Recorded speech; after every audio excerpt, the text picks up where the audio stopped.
At President Kennedy's motorcade in downtown Dallas, the first reports say that President Kennedy has been seriously wounded by this shooting. Anyone who lived through that can't forget it, and who was part of it. We still, try to have people talk about where they were when they first heard that John F. Kennedy was killed. It's an issue that won't go away. The American people, in a very recent poll, say they do not believe the government version of what happened that day. This is still one of the most debated issues. Among people who are not in politics, but even some people in politics have talked about it. Joining us in this segment from the Trends Institute is Gerald Celente, Mr. Trends, an analyst of Trends, who had a personal experience with one of the people in the car with JFK that day in Dallas, Texas. And I thought we might start, Gerard, talking about that, and then moving on to other subjects. Okay, Danny. What happened was in 1992, and this is just weeks before, October 25th, just before the presidential election, I got a call from John Connally, and he wanted to meet me. Remind people who he was. Connally was the governor of Texas, Democratic governor of Texas, sitting in front of Kennedy, and he took the bullet in the back that went through his back, through his hand, through his knee, and almost killed him. And this was and then Connally also later becomes a Republican, ran for president a couple of times, and also was the Treasury Secretary under Richard Nixon, at a time, by the way, when the United States finally pulled its last string off the gold standard. So Connally was, he'd been around. The key operative in this period, and of course, that shot that got John Connally was also the famous, shot supposedly that killed Kennedy.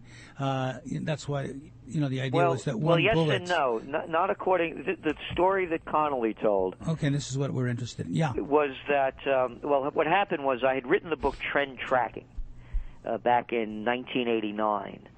And it was a very popular book. And in that book, I had forecast that there would be a new third party. And for some reason, I mentioned Ross Perot's name. And Connally wanted to know how I had predicted that. And so I went to Dallas. It was myself, a fellow by the name of John J. Hooker. And that's right, from the Hooker. His great-great-great-great-uncle was the Hooker who brought the camp girls around during the Civil War, and he was from Tennessee, and he also had run for governor and just almost won the election, and he became a gadfly. He was against the campaign financing and the grip that the two parties had on the system. And Pat Cadell, the pollster, he was a pollster for Perot at the time, myself and a woman by the name of Rama Fox, and that was Larry King's fiancée at the time, because it was Hooker that put Perot in touch with Larry King, and that's when Perot announced his candidacy on Larry King. So she was there. So we're having lunch at the Anatole Hotel, and I have to tell you that my first emotion hearing Connally speak, I was embarrassed for myself, because I knew this guy from TV and radio and newspapers, and I didn't like him at all. And I was embarrassed for prejudging someone that I didn't know, because every word that he was speaking was like a sentence, and every sentence a paragraph. And I was cutting off the other people as they were talking over him, because I wanted to hear what he had to say. So we're finishing up lunch, and Hooker said, "Well, John, the limousine's waiting." And we were off to the book depository, and his wife Nellie came down, and it's their first time back, Danny, since the assassination. Wow. And they didn't even go to the book depository when they turned it into a museum. And we sent you a photograph. They call it the sixth floor in Dallas, right. Which is where Oswald supposedly was, and actually through the window there he shot John F. Kennedy according to the official lore. So we were parked in the front. That's the side where you see that window. And I was sitting across from Connally in the limousine, and Hooker and Cadell to my left and right, and Nellie and Rama Fox flanking Connally. Cadell also, we should remind people, was I think Jimmy Carter's pollster, was he not? Yes, he was. Okay. And that's what he became famous for. He was such a great pollster.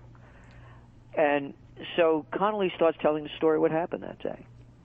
And as he said it then, and he said it differently at different times, he said, I heard a gunshot, and I turned to my right. Now, with the way we were parked, turning to his right would have meant looking toward the grassy knoll. And he said, I know it was a gunshot because I've been hunting since I'm a little boy. He said he explained how he was wearing a dark blue suit that day, holding his Stetson hat on his hand, and he was scrunched up in the jump seat. You know, those of us old enough to remember, limousines aren't like they are now. They have these jump seats that folded down. Right, particularly in the front. That's where he was. The front right, with the driver to his left. Exactly. So he said, I looked over to my left, and there were brains on my shoulder. He said, I know there were brains because my daddy was a butcher. And that's the way the story began. Wow. They went on to say how Nellie... That got your attention, I would think. Oh, you know, here I am, this kid, you know, I grew up in the Bronx and Yonkers, you know, and I'm sitting here with Connally. Right, we're two Bronx boys here, by the way. So if you I'm a Bronx boy. Three of us here, so, you know... And you know, just to, you know, backtrack on this, you know, how life is, you know, takes its turns and how strange it is. You know, we moved up to Yonkers, and I went to Catholic school. Of course, you know, it was a big thing, you know, a Catholic running for president. And my buddies and I took a bus down to Getty Square, Larkin Plaza, to go see Kennedy when he gave his stumps. I was about 12, 13 years old, you know. And as they didn't have motorcades like they have now. They had a couple of cars, open car. And I ran up as the car was pulling away from the train station, the Yonkers train station. I ran behind the car, and I stretched out my hand over the trunk, and I touched Kennedy's hand. And you haven't washed your hands since. And here I am 30 years later now with Connally, you know. So anyway, this is interesting. Wait, just 1 second. We're gonna get into this story and all of its nuance in a second, but I just have to jump in here because last night I was reading on Facebook a recollection by my brother who was at DeWitt Clinton High School in the North Bronx when Kennedy was killed, and what it was like when the announcement came over the PA system and all the students were told to go home, all boys, and how shocking it was. And people commented on it, and one of the comments had an article from the New York Times that showed that John F. Kennedy lived in the Bronx, lived in Riverdale for 8 years, and went to Riverdale Country Day School. Something that most of us don't know because we all associate him with Massachusetts, but he actually, his family lived in the Bronx of New York City.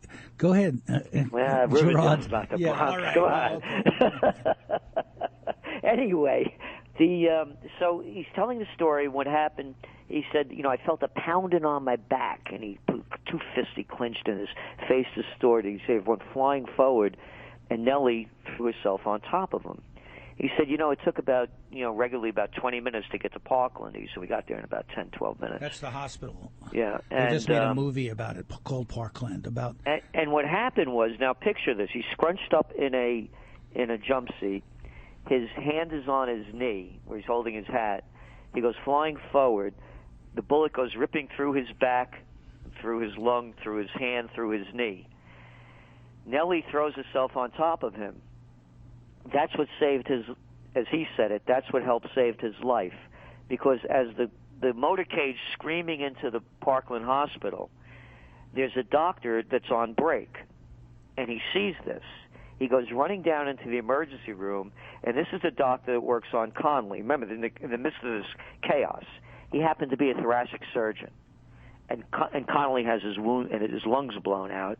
And what kept him from suffocating was him being his hand on the wound and Nellie compressing it by laying on top of him, or else the air would have gone in through the wound. And didn't they find a bullet on that stretcher with John Connally afterwards? That there was a pristine bullet. I seem to recall. Yeah, I don't remember that, you know, in the conversation that we were having. And so anyway, after he tells his story, you know, we go outside. Rama Fox had a little Polaroid camera. That's why that photograph of me, him, and his wife in front of the book depository. And this is Sunday afternoon. And again, about 2 weeks before the election. And he wanted to meet me because I wrote Trend Tracking and had predicted this. You know, he wanted to know more about my forecast and what I saw coming. So as we're going back to the hotel, And by the way, there was nobody around that day in the book depository, and all of a sudden, out of nowhere, like hundreds of people are popping up. Oh, there's John Connally, there's John Connally. And he was very gracious to everybody. Took photographs. Well, of course, with him. He was very well known in Texas as the yeah. former But I'm governor. saying, all of a sudden, this crowd just, swells. So we get back in the limousine. We're driving back, and I'm looking at him. And I'm saying to myself, this guy's going to die soon. Because my father, may his soul rest in peace, had died of asbestos poisoning from working in the shipyards. And they had him on heavy doses of prednisone. Connally's lung wound he had adhesions or something. They had him on heavy doses of prednisone. I'm sitting across from him, and I'm seeing the same symptoms that my father had, these big purple splotches on his hands. And you look at that photograph of he and myself and him and his wife, and you can see he's all hunched over. And my dad was a tall guy too, and this is exactly what was happening. So suddenly you're sitting there with him and thinking about your father, seeing in him what you saw happen to your dad. I know he was a dying man, and I told Hooker this later that day. I said, this guy's going to die soon, and he did. He died in June of 1993. And we stayed in contact, by the way, Danny, until April of '93. And Hooker said to me, that Tennessee voice, Gerald, my boy. He said, come on, you're exaggerating. I said, no. I said, I've seen this before. Matter of fact, I have a photo I keep at my place of my dad and I. But it'll be in the next TrendsJournal, by the way, which is our publication. But this is how history is remembered and thought about. It's not just some kind of objective reality out there apart from people. It's part of an extension of people's lives and their memories. Exactly. And I have this photograph of my dad. I had, going away party for him. He didn't know it. His last chance to see Louis, and everybody came over. We had and I have this photograph of him, and you can see his hands. And Connally looked the same way. So we get back to the hotel, the Anatole Hotel. And remember, Connally and I are sitting in the middle, and Rama Fox and Nellie are on one side of him, and Cadell and John J. Hooker on the other side of me. And Connally and I, the last two to get out, we're walking into the hotel, and he stops, and he looks at me. He said, I read your book. He said, Trend Tracking. He said, it's fine work. He said, I know your heart's in the right place. He said, well, you don't have a clue what's going on in the government, and neither do the American people, because if they did, there'd be a revolution in this country. That's what he said. That's what he said to me. Wow. And then he walked away. We went up to his suite. We spent about, several more hours, 3 more hours. I'm listening to him and Cadell talking about Robert Strauss and this one and that. He used to be the head of the Democratic Party, and it was a whole different time back then. And now, as I fast forward 20 years later, go back and think of what was going on back then in '92. Clinton and Gore get elected. Those baby boomers, everybody was excited. Oh, a baby boomer is going to be in the White House. Is going to be different. And the Cold War had ended, and we're on the cusp of the digital revolution that the United States is leading. There's this high optimism. And so if somebody says there'd be a revolution in this country, of course I had already lost. I'm a political atheist, so I've already lost my faith in the political system. So as only a Catholic would put it. Okay, go ahead. So I had already lost my belief in the political religion. So when he said, I understood what he meant. And when he was talking about was, this is the guy again that, was a Treasury Secretary under Nixon, is the guy that told Nixon that the game was over, to pack up your bags and leave. This wasn't coming from some third-rate politician. This is a guy that saw it all, telling me that the nation would be in revolution if they knew the corruption, and you could see this guy had a broken heart. And again, as I said, I was embarrassed for myself having prejudged him, and then listening to him talk at lunch. They say today that, back in what we call the day or whatever, the Kennedy years, things were much more, simple then, wasn't as complex, etc. And yet, the persistence of people who just don't believe the government version of what happened that day, the number of films that have been made, the number of books that have been written about all this, they seem to be more every year as people pore over this reality or lack of reality. You know, I made a film called Beyond JFK with Oliver Stone when the movie JFK came out. Our assignment was to look at the factual basis of the movie and the people who he interviewed before he dramatized everything. And that film is part of the director's cut of JFK. It's still available from Warner Brothers, this film, Beyond JFK. We would have played a little bit for you, but unfortunately, and we're sure this is a conspiracy, the DVD player here at the Progressive Radio Network went on the fritz just at this golden moment. I can't believe it. And so we weren't able to play it. But where do you still think about this history, don't you, Gerald? Well, you know, I've developed a habit of searching the news every November 22nd. My birthday's the 29th, so I always remember this. You know, it was a week after week before my birthday. So you heard that here first, friends. Let's wish him a happy birthday. Well, that's right. It's not there Okay. yet. But I always want to see how the Kennedy assassination is being covered or commemorated. So I've had this habit, and I could tell you with all certainty, it's hardly mentioned. Don't believe me? Go back last year, go back the year before. About the last 15 years, it's lucky if it gets honorable mention in any of the media. Well, you know, I disagree a little with you there. I think it is mentioned because it's one of the great dramatic moments of American history. I can tell you factually. I've been doing this for years. Yeah, and you have an interest in it because you know, and you see it. But if you really go back, you look at the coverage that it gets. It barely gets covered. Well, it certainly doesn't get the kind of critical and analytical coverage. No, not even that. It's not even today marks the 24th year. They don't even do that. You could look at the broadcast news. They won't even mention it. Well, let me give you an example. I mean, CBS is doing a special about CBS anchorman Walter Cronkite's famous report, and in the midst of which he took his glasses off and cried. The one moment of humanity from a news anchor about the death of Kennedy. But I interviewed Walter at some length. He actually became a supporter of ours on MediaChannel.org, and I interviewed him, and he was willing to acknowledge doubts about what happened that day all these years later. This is right before he died, where he was saying, maybe there was more than one person involved. In other words, he didn't know the facts, but he was willing to acknowledge that there were all these unanswered questions. Why would anybody have any questions? I mentioned this is the 92 election. Read my lips, no new taxes. I didn't have sex with that woman, Monica Lewinsky. I smoked, but I didn't inhale. I'll tell you what, Saddam Hussein has weapons of mass destruction and ties to Al-Qaeda. Pick up the news today. We're going to be in Afghanistan now to what, 2024? I mean, didn't I hear Obama in 2011 saying the last of the troops would be out of there in 2014?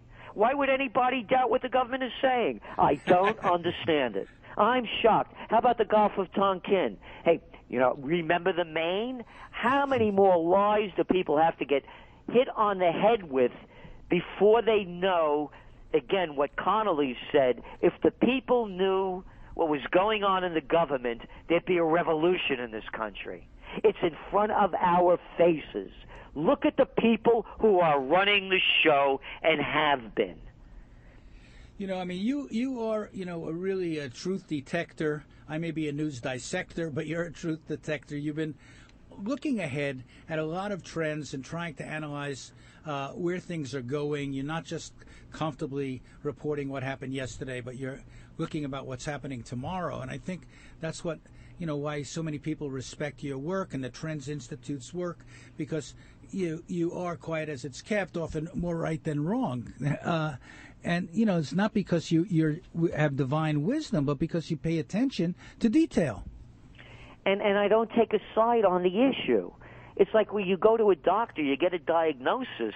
You don't care what his religion or politics are. And that's the only way I look at these issues. It's for what they are, not the way I want them to be. But people put themselves in labels. They call themselves Democrats, Republicans, liberals, whatever, progressives, anything. But I'm a nothing. I'm an observer. Yeah, but I don't think that equates together. I don't think that equates with being a nothing, Gerald Celente. I mean, you know what I mean. I know. I understand. But I'm just saying. I mean, I'm trying to, basically, as somebody who's gone from being a outsider to being an insider to being an outsider again, to working now at the Progressive Radio Network after working at ABC and CNN and WBCN in Boston and commercial media. I'm aware of the challenges that we have to try to challenge the level of propaganda, the level of ignorance, in our culture, which is reinforced by our media, not challenged by it. And I think that you are also a devout reader. What is your sense? Do you think our media is getting better or worse? Oh, it's junk. Like you said, you're on both sides. I began my career, Danny, at a graduate school. I used to run political campaigns in Westchester County for Republican conservatives. I was the assistant to the Secretary of the New York State Senate at 23 years old. I designed and instructed American politics and campaign technology that I taught at St. John's. And during the 70s, from 74 to 79, I was one of the chief government affairs specialists for the chemical industry in D.C. So I know what it looks like. Oh, how the mighty have fallen, because now you're on the air with us at the Progressive Radio Network, and I'm proud that you are, and I'm pleased that you agreed to come on, because you're somebody who is thoughtful. You let it play the way it is, the way you see it. You're not trying to make it politically correct for one group or another group, and I think that's why people admire you so much, and is why we're here to salute you on your pre-birthday. Well, thank you. But what I'm mentioning is, then you start growing up. If you start growing up, and I was in my mid-30s, and I started saying, I'm not going to do this anymore. And I started to change and realize, I was living a lie. And when people ask me, when will things change? And that's always my answer. And again, the motto of the Trends Research Institute, again taught to me by my father, was think for yourself. So I'm only saying what I say. I'm not telling people that they should believe it. But I don't think anything is going to change until people find a truth within themselves. Are they living the lives that they say they want to live or believe they should be living? How can people connect with the Trends Institute quickly, because we have to go now? TrendsJournal.com, TrendsJournal.com. There you go. Thank you. Gerald Celente, once again, we're happy to have you on with us today, and particularly, to talk in a different way about the Kennedy assassination that, is still one of the great unsolved mysteries, in my opinion, of our society and our culture. To feedback to us, you can write to me at dissector@mediachannel.org. The actual URL of this program will be on my blog tomorrow at newsdissector.net. I'm also involved with mediachannel.org and medibabook.com, which is, we ran a little promo before, and we're going to go out with a song that actually Pilar Levine, who's sitting in the studio quietly with me, put his genius to. Tell us about it, Plunder. This was written and recorded for Danny's film Plunder, and it questions why weren't these banksters, prosecuted for any of their crimes. What I was doing was